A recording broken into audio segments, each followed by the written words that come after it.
tečem. Ne vem zakaj, ampak ja, drugače danes sem pa sem prišla zato, ker pač v bistvu iz veselja. Pa ja, malo za trening.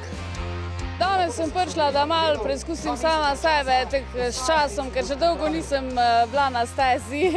10-12, to je moj čas, trenutno bomo probali do naslednjič za 20 sekund zboljšati na 9:47.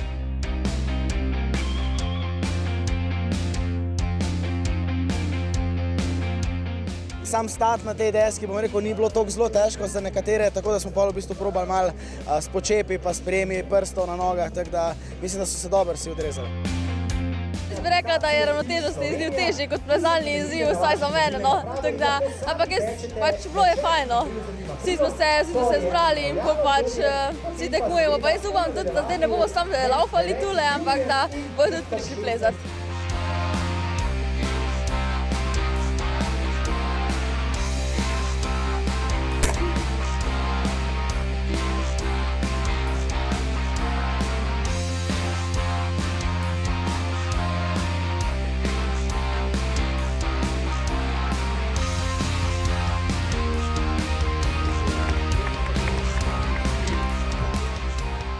Preizkusiti, če imam isto normo kot lansko leto, ker s tem vem, da se kondicijo zadržujem, da se obdržuje tempo, kot je bil, da napadam.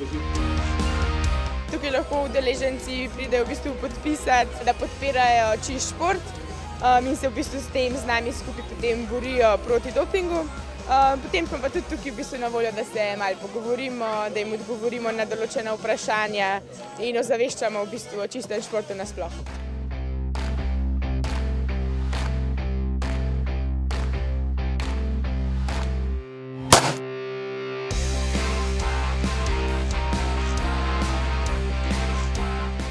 Vsem bi toplo priporočil, naj sprejmejo izziv.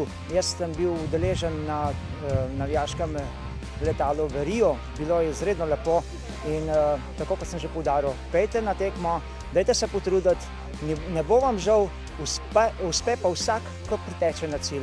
Torej pejte in se udeležite tekov. Danes smo zaključili v Kopru olimpijsko normo, zdaj nas čaka 2 meseca priprav. Programe boste dobili tudi na spletu, drugače se pa vidimo 18. junija na finalu v Ljubljani. Lepo vabljeni.